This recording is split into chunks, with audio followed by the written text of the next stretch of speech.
Winners വ്ലോഗിലേക്ക് സ്വാഗതം. 4ാം class ഗണിതത്തിലെ ആദ്യ പാഠത്തെ അടിസ്ഥാനമാക്കിയുള്ള LSS ചോദ്യങ്ങളാണ് ഇത്തവണ. സബ്സ്ക്രൈബ് ചെയ്യൂ, കമന്റ് ചെയ്യൂ, ഷെയർ ചെയ്യൂ.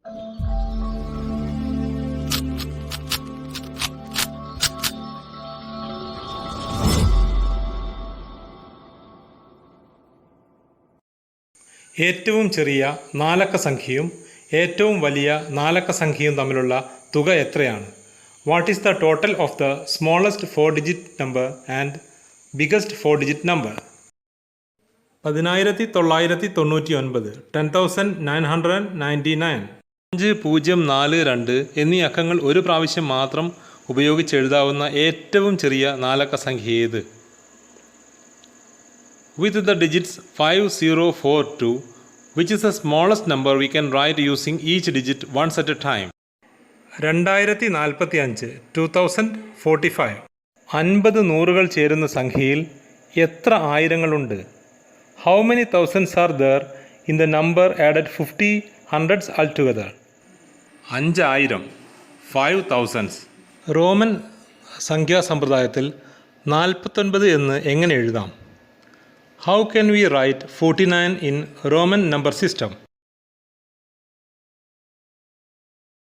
8345 3ന്റെ സ്ഥാനവില എത്രയാണ്? What is the place value of 3 in the number 8345? 3 100ാം സ്ഥാനത്ത് വരുന്നു. 3 comes in 100th place. 1292 എന്ന സംഖ്യയിലെ അക്കങ്ങളുടെ തുക എത്ര? What is the total of the digits in the number 1292? 14 XXIX എന്ന റോമൻ അക്കത്തിന് തുല്യമായ ഇൻഡോ അറബിക് അക്കം. Which is the Indo-Arabic number equivalent to XXIX? 29. Civil supplies ഓഫീസിൽ നിന്ന് 10 റേഷൻ കാർഡുകൾ വിതരണം ചെയ്തു. ആദ്യം നൽകിയ കാർഡിൻ്റെ നമ്പർ 59001 ആയാൽ 10ാമത്തെ കാർഡിൻ്റെ നമ്പർ എത്രയായിരിക്കും? Civil supplies distributed 10 ration cards. If the first card number starts with 59001, what will be the number of the 10th card?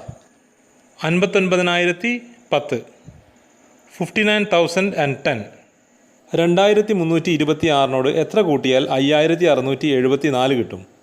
Which number should we add with 2326 to get 5674? 3348, 3348. 300, 309, 318 എന്ന ശ്രേണിയിലെ അടുത്ത സംഖ്യ. Which is the next number in the pattern 300, 309, 318? 327, 327. ഏത് സംഖ്യയോട് 1250 കൂട്ടിയാൽ 3250 കിട്ടും? When we add 1250 with a specific number, we get 3250. Which is that number? 2000, 2000. 1329 എന്ന സംഖ്യയിൽ ഏതക്കത്തിനാണ് ഏറ്റവും വലിയ സ്ഥാനവില? In 1329, which number possesses the highest place value? 1 1000ന്റെ സ്ഥാനത്ത്. 1 comes in 1000th place. 500 രൂപ ചില്ലറാക്കിയപ്പോൾ 2 തരം നോട്ടുകൾ കിട്ടി. ഒരിനം 2 എണ്ണവും മറ്റൊരിനം 1 എണ്ണവുമാണ് കിട്ടിയത്. എങ്കിൽ ഏതെല്ലാം കറൻസികൾ എത്ര എണ്ണം വീതം കിട്ടി? When exchanging 500 rupees, he got 2 denominations, 2 of them having same denomination and one with another denomination. Identify the denominations. 200 രൂപയുടേത് 2 എണ്ണം, 100 രൂപയുടേത് 1, ആകെ 500 രൂപ. 2 with 200 and 1 with 100. 555നോട് എത്ര കൂട്ടിയാൽ 5555 കിട്ടും? Which number should be add with 555 to get 5555? 5000. Answer is 5000. 2000 രൂപയുടെ 5 നോട്ടുകളും 500 രൂപയുടെ 5 നോട്ടുകളും 100 രൂപയുടെ 5 നോട്ടുകളും കൂട്ടിയാൽ ആകെ എത്ര രൂപയുണ്ടാകും?